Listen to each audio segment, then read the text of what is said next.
8 de la mañana con 31 minutos, 8 con 31 minutos. Saludamos con nuestro siguiente invitado, el doctor Franklin Ramírez, sociólogo, docente universitario, investigador. Nos acompaña también vía telemática. ¿Cómo está, Franklin? Qué gusto saludarle. Buenos días. Bienvenido. Como siempre, le acompañamos a Alexis Moncayo, quien le habla, Licenia Espinel. Hay mucha expectativa por lo que va a ser esta sesión de inauguración de la Asamblea Nacional para este corto periodo de transición. ¿Cómo mira usted este proceso? ¿Cómo ha ido conformándose esta especie de acuerdo para al menos garantizar la elección de las autoridades? El presidente electo va a comenzar sus funciones con un interesante nivel de aprobación a su imagen, de acuerdo a la última encuesta de perfiles de opinión, que le da más o menos un 74%. Esto podría indicar que esta posibilidad de acuerdo en la Asamblea Nacional no ha caído del todo mal entre la ciudadanía. Buenos días, bienvenido. Buen día, Licenia, gracias por la invitación, igual Alexis.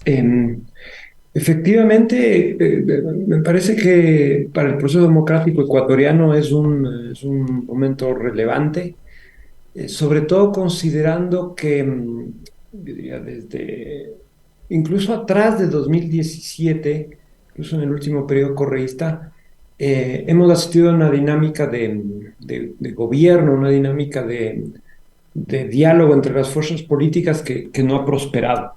Hemos asistido a una lógica de amigo-enemigo, a una lógica de destrucción de los adversarios, de política del odio, eh, que sobre todo desde 2017 en adelante supuso un proceso, una dinámica de estigmatización, de persecución sobre el correísmo y progresivamente sobre el conjunto del campo popular y de las fuerzas contrarias al neoliberalismo.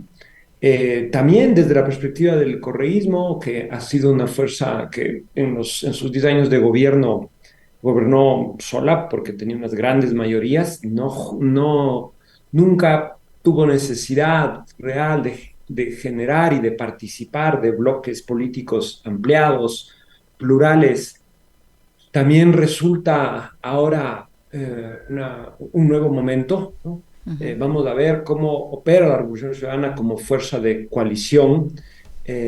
Vamos a ver cómo se desempeña en esta una lógica de gobernabilidad ampliada. Entonces, tenemos dos rupturas que se producirían ahora.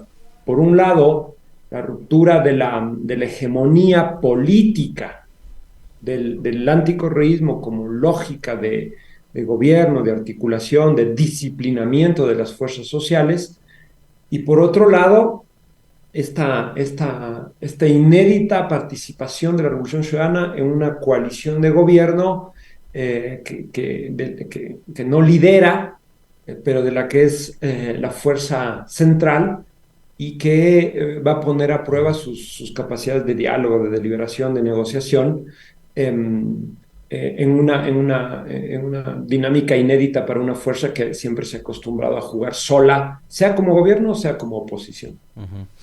¿Cómo está, doctor Ramírez? Qué gusto saludarle, buenos días. Hay un segmento de la clase política que no supera ese momento que usted citaba en la primera parte de su introducción, ¿no? Y que creía que esta elección, al igual que la de 2021, era nuevamente entre correísmo y anticorreísmo. Entonces han salido a decirle, pero acuérdate quiénes votaron por ti, por aquí, por allá, que no pactes con tales, que si pactas con ellos, tal. Finalmente Noboa termina siendo todo lo contrario de lo que esperaba esta parte de la opinión pública, este grupo político Construye, entre otros, medios de comunicación y periodistas que también han empujado esa agenda del odio, y se muestra como un hombre mucho más pragmático y diferente de lo que hizo Lasso, por ejemplo. Por ahora, si es que, digamos, se ratifica el escenario que todo el mundo lo prevé, a partir de las 10:30 de la mañana que se instale la asamblea, estaríamos hablando de un presidente que, a diferencia de los últimos dos, sí cumple su palabra. Y cumple su palabra, digamos, con base en los acuerdos a los que está llegando con bancadas que le van a resultar necesarias a él también para tener algo de gobernabilidad en la asamblea. Lasso hizo mucho caso de lo que se comentaba en redes, de lo que se decía en los foros, en las entrevistas, en los sets de radio y de televisión, en los titulares de prensa. Noboa, ¿qué tendría que hacer para sortear toda esta coyuntura que por ahora creo le va resultando favorable, por eso las cifras que citaba hace segundos Licenia con respecto de esta primera encuesta, que además es, digamos, lo que suele suceder siempre, hay un romance, una luna de miel con toda autoridad, antes incluso de que asuma funciones, ya en el ejercicio del poder es otra cosa, pero ¿qué es lo que tiene que hacer Noboa en esta coyuntura? Sí, respecto a lo que sugería Lecenia hace un momento, me parece que es una cifra alta de Noboa, pero que no sorprende ¿no? Todo gobierno inicia con popularidad y tal. Pero es interesante esa relación entre, a pesar de que, de que este acuerdo multipartidario se viene anunciando hace tiempo, parece que esta idea de un acuerdo político transversal, el correísmo, el Partido Social Cristiano, ¿no? Fuerzas, el socialcristianismo de la vieja partidocracia, la Revolución Ciudadana, vamos a decir, de la nueva, que ya es un partido del establishment, apoyando a Daniel Noboa, y parece que eso no está perturbando la imagen de Daniel Noboa. Ahora, vamos a ver cómo afecta lo que va a suceder hoy en particular, y empieza ¿no? La distribución de poder político en la Asamblea, y eso hay un discurso en la opinión pública, en la prensa, que tiende a valorar muy mal aquello, ¿no? La lógica de la componenda, de la troncha, del poder por el poder. Y yo creo que ahí, respecto a la pregunta de Alexis, acá está la clave del asunto. Y aquí es donde yo tengo muchas más preocupaciones para todos no solo para Noboa, sino para el conjunto de fuerzas que están dentro de esta coalición. Y es, ¿cuál es el sentido de esta coalición? Escuché el otro día a Noboa, cuando recibió sus credenciales, decir, agradezco a las fuerzas políticas que están apoyando sin ningún interés, dice, y vamos a tener equilibrio, gobernabilidad y tal. Pero no queda claro exactamente para qué es este pacto, en torno a qué agenda. Uno puede presumir que los tres actores duros que están presentes en esa coalición, ¿no? ADN, el Partido Social Cristiano y el correísmo, cada uno tiene sus razones precisas, concretas para entrar en esa coalición, ¿no? Daniel Noboa, obtener gobernabilidad, él no podía iniciar su ciclo político sin un acuerdo de ese tipo.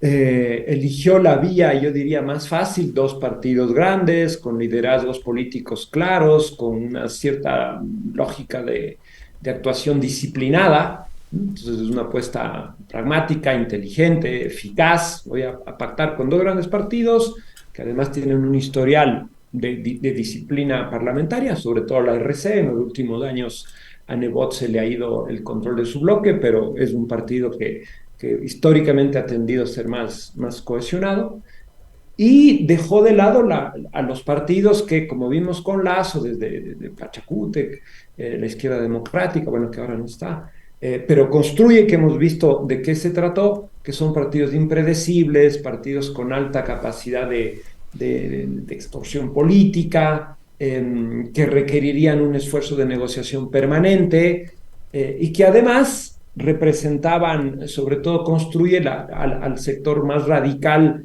de la derecha ecuatoriana, de este anticorreísmo, que está absolutamente descolocado con esta coalición de gobierno. Entonces, para ADN la apuesta es clara. El Partido Social Cristiano, me parece que luego de la debacle que fue su coalición con Lazo, de su derrota electoral en Guayas, en las elecciones locales del año pasado, tuvo un buen performance con Topic, y este acuerdo le permite volver al poder. O sea, claramente uno ve a Andrés Guzner ahí, que era cercano, concejal de Nebot. Nebot, yo no creo que no solo va a ser un actor del legislativo, sino que va a ser un actor de gobierno. Hay que ver cómo completa el gabinete Noboa, pero me parece claramente que Nebot recupera poder, presencia, y se reacomoda de cara al 2025. Y la Revolución Ciudadana, que yo creo que es la incógnita mayor,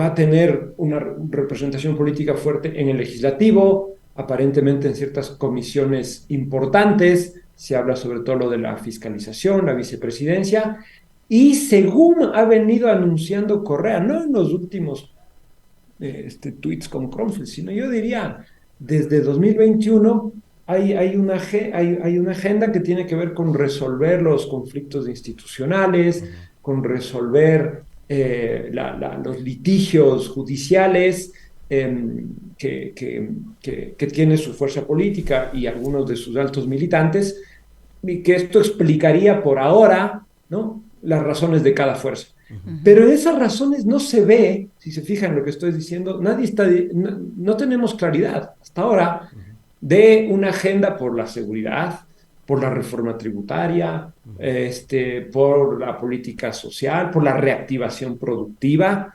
¿no? Ni siquiera esta idea fuerte es esta idea de la unidad nacional que requiere el país, el acercamiento entre fuerzas para combatir la coyuntura, es pronunciada con claridad por las fuerzas políticas. Entonces, me parece que están en deuda estas fuerzas de construir un sentido político, un significado, de darle contenidos a esa gobernabilidad. No es la gobernabilidad por la gobernabilidad. O sí, y quizás ese es el mensaje que nos están dando, y después cada decisión de Noboa va a tener que ser discutida y renegociada porque en estricto rigor no hay un acuerdo político, de agenda, de Ujú. gobierno, programática para estos 18 meses que se vienen. Ujú. Y eso sí que puede ser desgastante para el gobierno, para estas fuerzas políticas, no encontrar razones gubernativas y de cara a enfrentar la crisis como forma de explicar a sus electorados por qué están entrando en esta coalición. Ahí me parece que hay un déficit enorme. Noboa no es de mucho hablar, no se espera mucho de él al respecto, pero claramente la pregunta que queda es una coalición de gobernabilidad para satisfacer los intereses legítimos todos, en política, no quiero cuestionar eso, de cada uno de sus miembros, o se trata de una coalición que ha venido dialogando y dibujando una agenda para enfrentar la crisis? ¿Y cuál es esa agenda? Y concretamente con respecto a la reforma tributaria, que parece que es lo que se viene urgentemente, ¿cuál es el sentido de esas reformas y cómo cada uno de sus miembros se están posicionando frente a aquello como una medida para encarar la enorme crisis fiscal y en general la crisis socioeconómica del país? Ahora, Franklin, ¿cuál va a ser o cuál debería, bajo todo esto que acaba de mencionar, cuál debería ser el rol de la Revolución Ciudadana? Porque algunos de sus voceros han asegurado que el acuerdo es para la elección de las autoridades, para la conformación del CAL, de las comisiones, etcétera, pero que no van a tener presencia en el Ejecutivo. Pero si son parte de un acuerdo legislativo, de alguna u otra manera también van a ser parte de las decisiones que adopte el presidente Noboa y que tengan que pasar por la Asamblea Nacional.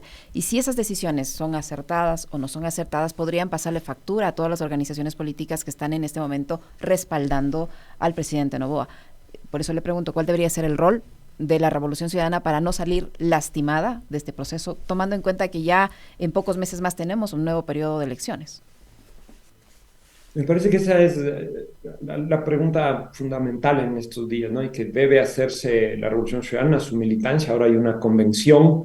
¿Cómo encarar este momento, no? A mí me parece que como he dicho, es un desafío importante para la Revolución Ciudadana esta actuación en un bloque plural amplio de gobierno. Me parece que también la Revolución Ciudadana trata de trascender la dicotomía correísmo-anticorreísmo.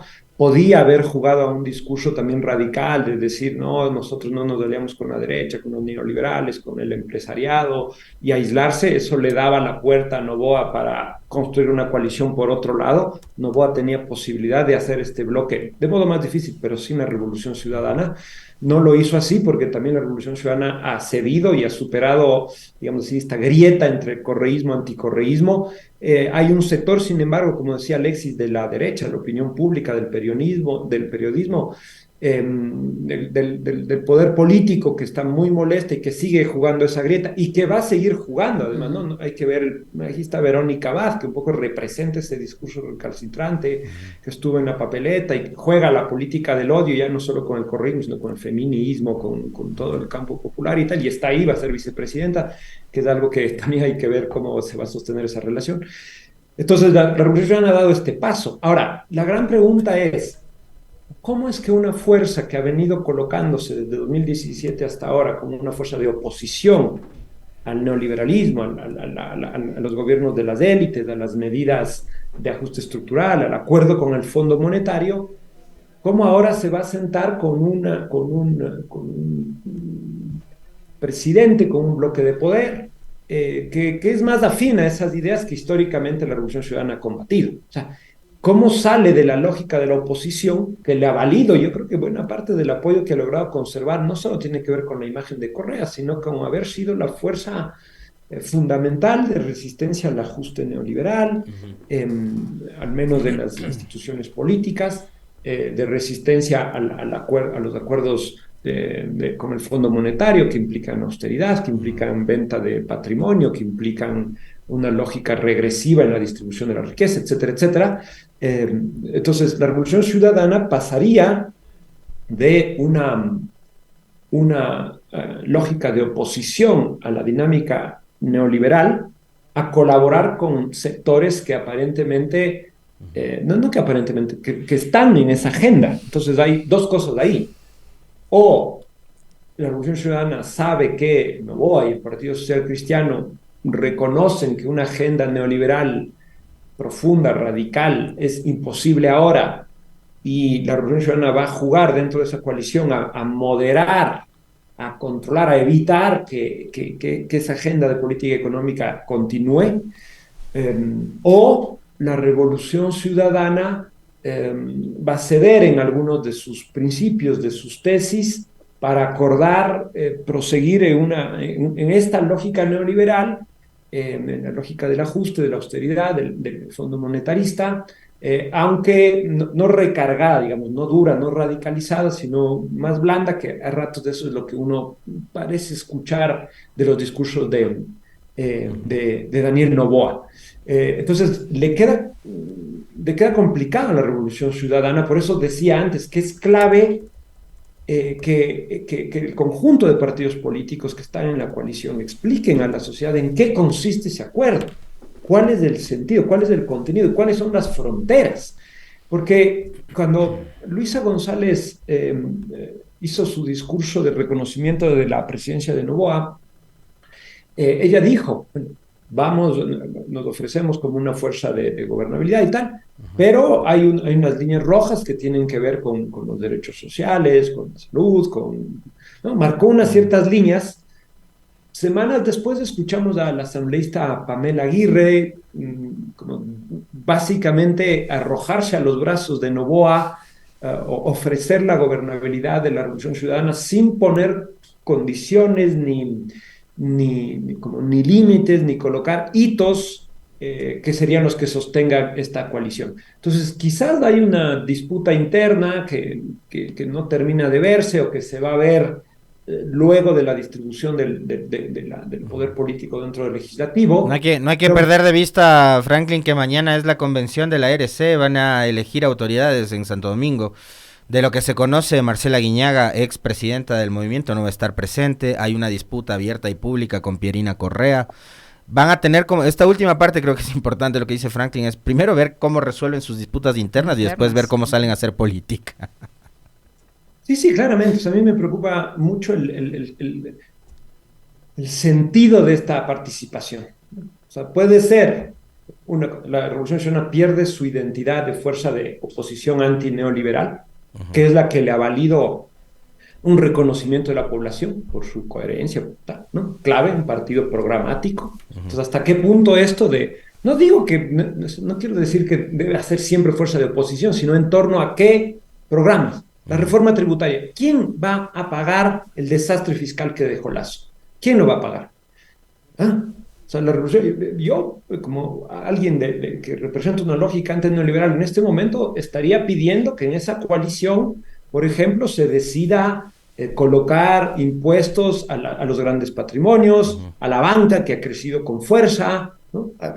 Esto es la primera decisión que se viene, y es la decisión fundamental en la distribución del poder político y económico, la reforma tributaria frente a un déficit fiscal brutal. Sin esa reforma, el gobierno de Noboa no va a tener margen de maniobra en 2024. Sin ese margen de maniobra, la coalición va a perder sentido y en 3 o 6 meses se puede resquebrajar porque ya viene el periodo electoral de 2025 y ningún partido va a querer permanecer con un gobierno sin margen de maniobra para responder la crisis. En su discurso, Daniel Noboa, Franklin, en su discurso, Daniel Noboa, quiero atarlo con la última respuesta de nuestro invitado. En su discurso Daniel Noboa dijo, vamos a golpear fibras muy sensibles. Él dijo, hay líneas rojas para el accionar, no líneas rojas para dialogar. Él dijo, me puedo sentar a conversar con quien sea, pero a la hora de ejecutar y de actuar, ahí sí habrán esas líneas rojas. Pero dijo, vamos a golpear fibras muy sensibles y a grupos de poder. Y ahí fue un poco más específico. Además, el discurso fue muy corto. Pero, digo, en su afán además, él salió y dijo a los multilaterales, yo para cumplir con mi proyecto tengo que ser reelecto en 2025. Franklin nos da una línea que creo que es muy certera en este momento y es la continuidad de un proceso y de un proyecto neoliberal que nos condujo al austericidio como el actual es inviable en este país.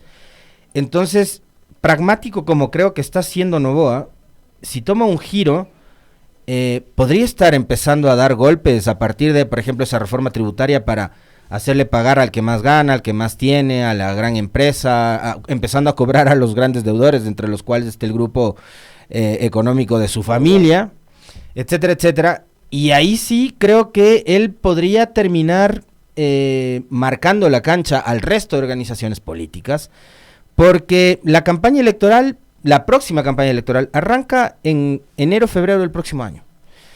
Entonces, creo que Noboa puede jugarse una carta muy importante, pero que sería pelearse con los de su clase. Ujú.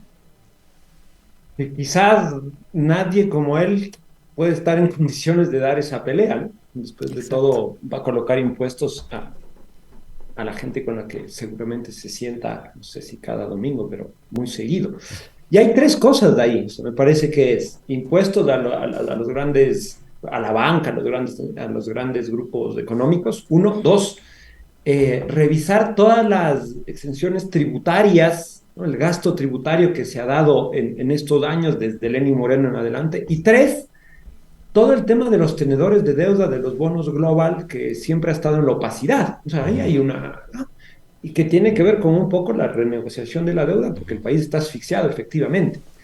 Me parece que entonces hay un mes para discutir esa reforma y ahí vamos a ver un poco, sabemos del posicionamiento de Nebot de no más impuestos. Ahora, la Revolución Ciudadana no creo que tenga una tesis tan simplificada respecto de la política económica.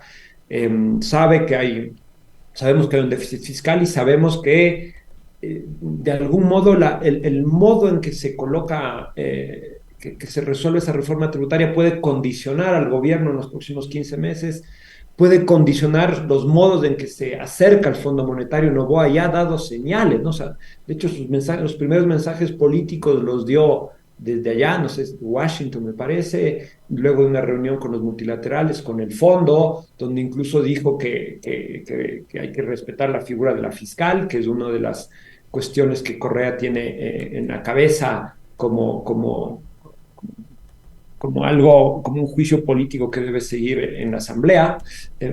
Noboa habló desde allá, desde el fondo, hablando de una reforma tributaria, pero también haciendo un guiño de ojo a las multilaterales, y efectivamente hizo una señal que yo creo que todavía no ha sido bien leída, ¿no? Cuando él dice, para yo resolver los problemas del país tengo que ser reelecto, lo que está diciendo básicamente es, en estos 18 meses no voy a poder cumplir lo que ofrecí, uno, dos,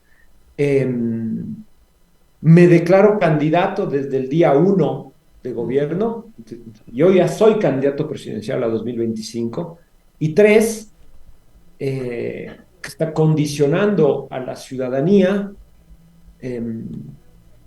su apoyo para las próximas elecciones, ¿no?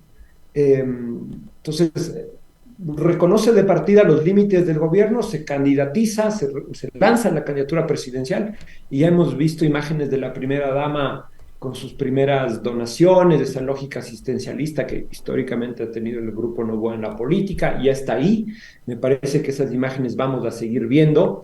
Entonces, ¿hasta qué punto esta coalición de gobierno que se está configurando ahora va a entrar a discutir y va a entrar a posicionar con fuerza las tesis históricas de la Revolución Ciudadana y del Partido Social Cristiano? No más impuestos, dice Nebot, Correa dice que paguen los más ricos y en un momento de un severo ajuste fiscal. ¿Cómo se va a conciliar eso en las discusiones del próximo mes que son fundamentales para el país? Si es que esto, insisto, no se resuelve, yo no le veo larga vida a esa coalición política. Y vamos a ver, digamos, como dice Alexis, si es que Noboa efectivamente decide colocar impuestos a las clases dominantes, para decirlo muy rápidamente, eh, cómo eso es recibido, cómo eso es reconocido tanto por Nebot como por Correa. Me parece que ahí hay ¿no? ¿Cuánto se va a estirar el elástico? ¿Cuál de estas fuerzas va a poner la orientación? ¿Hasta qué punto los intereses políticos, ¿no? de estas organizaciones van a pasar a un segundo plano para negociar un acuerdo un acuerdo impositivo nacional? O al revés, ¿hasta qué punto estas fuerzas van a preferir que se garantice sus intereses como partido político más allá de la orientación de la reforma tributaria? Esto es lo que está por verse, y ahí Alexis dice, Noboa es pragmático, pero quizás estamos en un momento en que todos estos actores políticos están en un altísimo nivel de pragmatismo, y donde estas discusiones más de principios, de orientación económica, del rumbo general del país se coloquen en un segundo plano. Con lo cual, yo creo que el desgaste político para las tres fuerzas puede ser grande, pero sobre todo para la Revolución Ciudadana, ¿no? Claro. Explicar a su electorado esto de yo era la fuerza de oposición al neoliberalismo y ahora estoy colaborando sin colocar mucho una disputa programática, puede ser una erosión aún mayor a la Revolución Ciudadana, aún mayor de la que ha recibido en el marco del escándalo de Glass, del mal procesamiento al interno del vicepresidente y de estas disputas que estamos viendo ahora, ¿no? Me pareció que la Revolución Ciudadana salió bien parada con la candidatura de Luis a pesar de la derrota, pero desde la derrota hasta acá me parece que las señales no son buenas, y otra vez la Revolución Ciudadana no está produciendo una reflexión interna, un discurso crítico, no se está viendo la pluralidad de posiciones y se está desgastando aceleradamente. No entrar de modo coherente, programático en esta coalición puede ser muy complicado en estas circunstancias para la Revolución Ciudadana. Muy interesante. Reflexiones que deberá hacer la Revolución Ciudadana durante esta convención que está prevista para este fin de semana. Franklin, muchísimas gracias por habernos acompañado. Nada más rápidamente le pido, ¿cuál debería ser, en este caso, el papel que jueguen las organizaciones sociales frente al nuevo gobierno? Porque ya sabemos la posición que ha tenido, por ejemplo, la CONAIE, que por cierto tiene nuevo, y Pachacuti que tiene nuevo coordinador. Eso de una forma u otra reivindica la posición que ha tenido Leonidas Issa al haber ganado Churuchumbi la coordinación de Pachacuti. ¿Cuál debería ser el rol de organizaciones sociales como la CONAIE, como Pachacuti y otras frente al nuevo gobierno? O sea, a mí me parece que desde grandes sectores de la Revolución Ciudadana, su militancia, el movimiento feminista, el movimiento ecologista, que ha tenido un triunfo ahora en la consulta de Yasuní-TT, sectores del movimiento indígena, ISA, la CONAIE, otras fuerzas de izquierda en el país, ¿no? Todo el campo popular tiene que emprender un proceso de reflexión inmediato.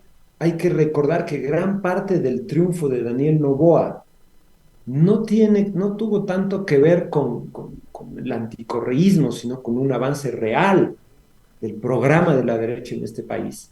Hay que recordar que estos sectores que estoy nombrando no pudieron poner un candidato, ¿no? La Revolución Ciudadana ocupó todo el espacio desde el centro hacia la izquierda. Esa ausencia de una candidatura por izquierdas condicionó todo el resultado político. O sea, que una figura como Issa no haya podido presentarse y consolidar una presencia política en papeleta, él o quien fuere de esa tendencia, fue un problema para el campo popular, para las fuerzas democráticas, para explicar de una nueva victoria de las élites y la derecha en estas condiciones de una crisis profunda. Entonces, no solo fue una derrota de la Revolución Ciudadana, sino de este conjunto de fuerzas políticas, un segmento de las cuales ni siquiera pudo poner un candidato. Entonces, el proceso de reflexión es inmediato para este campo político de cara a 2025, si no queremos que el dominio de las élites y de este proyecto eh, excluyente que vienen imponiendo no se reproduzca por 10 años más. Entonces, una reflexión inmediata, colocar unas fronteras, unas exigencias, unas líneas rojas que el gobierno no debería pasar, exigir un programa redistributivo, exigir la reconstrucción del Estado para la seguridad, poner en discusión todo el modelo de desarrollo en relación a esta crisis del extractivismo, la victoria de la consulta popular de Yasuní-TT marca un hito sobre esa discusión o lo vuelve a colocar en el centro.